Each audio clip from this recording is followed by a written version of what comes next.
A little bit of background on this film. It's the true story of an ex-DHS agent, Tim Ballard, who essentially went rogue in the best possible way, quit his job with the government to go rescue children from unimaginably horrible situations, to put it delicately. It's try to keep this a clean, family-oriented podcast. I'm not going to go into details here. The film was shot in 2018. It was scheduled for a 2019 release to be distributed by a Latin American 20th Century Fox subsidiary. Disney bought Fox, and here the stories between Disney and the film's producers seem to diverge. The producers say that Disney shelved the film, which to me implies a willful act. Disney says they weren't even aware they owned the film because it would have been filed under foreign acquisitions. And I don't know enough about the workings of these types of deals to comment on the veracity of that story, whether it's plausible or not. But regardless, the producers were eventually able to buy the rights back from Disney. So at some point, Disney had to have become aware that they owned the film in order to sell it. The movie got picked up by Angel Studios, which is an independent studio best known for the New Testament series adaptation, The Chosen, which was another surprise hit. Some episodes have been released theatrically. They've made millions. I've watched a few episodes from season 1. It's got a high production value. It's a little, what I would call, fillerific for me. A lot of filler. But I'm sure I'll finish it. It's definitely one of the best biblical adaptations since biblical adaptations quit being a standard subgenre 60 years ago.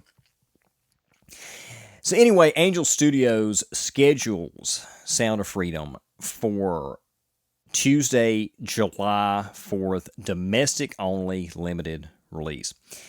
And that's an odd release date. But I get it. They didn't want to compete with Indiana Jones, which came out the previous Friday. They want to tie into the freedom theme with the 4th of July holiday. And it was only playing in 2,850 theaters, which is nothing compared to what Indiana Jones was playing in.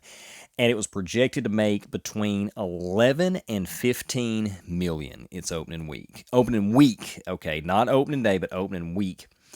Which, that would have been outstanding, considering the circumstances. But realistically, it's not going to make a lot of money, right? Okay. Not only does it nearly recoup its $14.5 million budget on day one, the 4th of July, on a Tuesday, it outgrosses Indiana Jones domestically on that day, which is just astounding.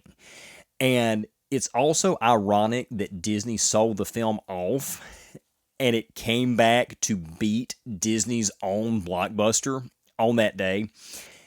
Now, some critics have noted that about 2 million of that gross on that one day came from Angel Studios' Pay It Forward program.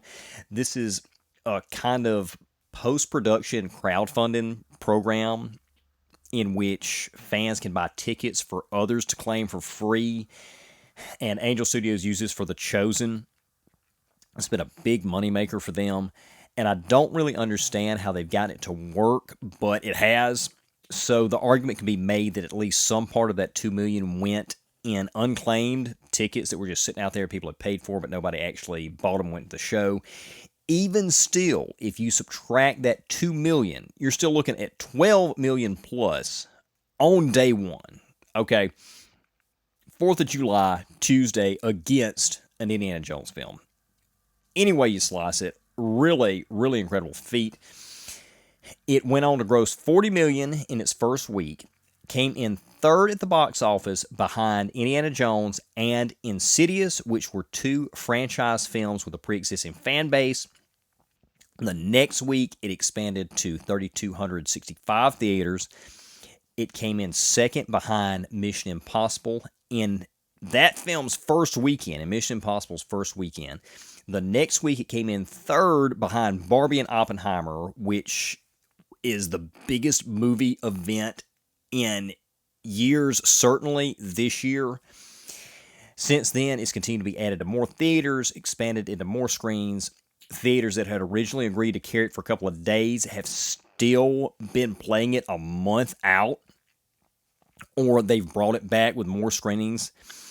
The theater that's closest to me, which is a 30-minute drive, only had it originally for a couple of days for a couple of screenings in that first week. And I had to drive an extra 15 minutes to another city in the opposite direction to go see it that first week. Well, as of last week, that first theater had gotten the film back and was showing it on 3 screenings a day. So that's pretty incredible. That's not something that usually happens. At the time that we're shooting this on August 11th. I hope to have the audio version of this out pretty quickly. Not sure when the video version will hit YouTube. But as of August 11th, according to Box Office Mojo, it has grossed $167 million. And that's just domestically because it has not had an international release. $167 million. That's over 10 times its budget.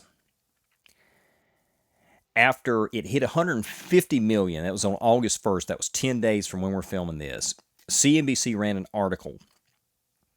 At that time, it had grossed $150 million. Mission Impossible had only made $140 domestically. The Flash, which came out earlier this year, had just over $100 million domestically. So it had beat Mission Impossible and The Flash in gross domestic box office, which is that's absolutely unheard of. It's now being released internationally. Deadline confirmed this. It'll have South African release on August 18th, Australia and New Zealand on the 24th, Central and South America on the 31st, UK and Ireland September 1st, and Spain on October 11th. So it's just going to keep making more and more money. Again, this is on a $15 million budget. Okay, actually slightly less than $15 million. Now, how was the film? And we're going to get into spoiler territory here. Not much, but a little bit. If you want to go in completely blind, then you may want to skip this. It was a tough watch, considering the subject matter, and I'm not going to get into it on air again, but particularly the first third of the movie was really difficult to get through, particularly as a father, particularly knowing that the majority of the film is a true story. And nothing is shown, nothing is graphic, but you know what's supposed to be taking place off camera, and it just makes for a really, really uncomfortable watch. By the time it gets to the third act, it's much easier to watch because it's more of a focused thriller with Ballard, the lead character, going in to extract a girl he's been trying to rescue since the beginning. He goes into a jungle in South America to get her away from some gorillas. And that's where the near total fabrication point of the movie starts. And even though that's much more fabricated than the rest of the film, it makes for a much more compelling, more cinematic final act. In terms of the technical aspects, it's a really well-made film. It's being billed as a faith-based film because the real Tim Ballard is Mormon, as it is his character in the film, although they never say he's a Mormon, and they play it kind of as generic Christian. And you got Jim Caviezel plays Tim. Jim is a Catholic in real life. He played Jesus in Passion of the Christ. But this is not a faith-based film. And I don't really like that term because if you look back in movie history, from the silent era to the 1960s, there were plenty of films that were either based on Bible stories or featured people who were religious, Bing Crosby as a priest or what have you. And none of these movies were billed as faith-based. They were just historical dramas or musical or whatever. And then Hollywood quit making those types of films. And when religious people started trying to make their own indie movies with religious elements, they were dubbed faith-based. Then faith-based became synonymous with low budget or low brow. So now anytime any film with a religious theme comes out, it's labeled as faith-based and immediately presumed to be subpar in terms of its filmmaking quality, in terms of the technical aspects. It's not faith-based, and it's also not terrible. The directing and cinematography are great. Caviezel, who I love, is Count of Monte Cristo is one of my favorite films of all time. He is fantastic in this film. Most of the immediate supporting players are also really good.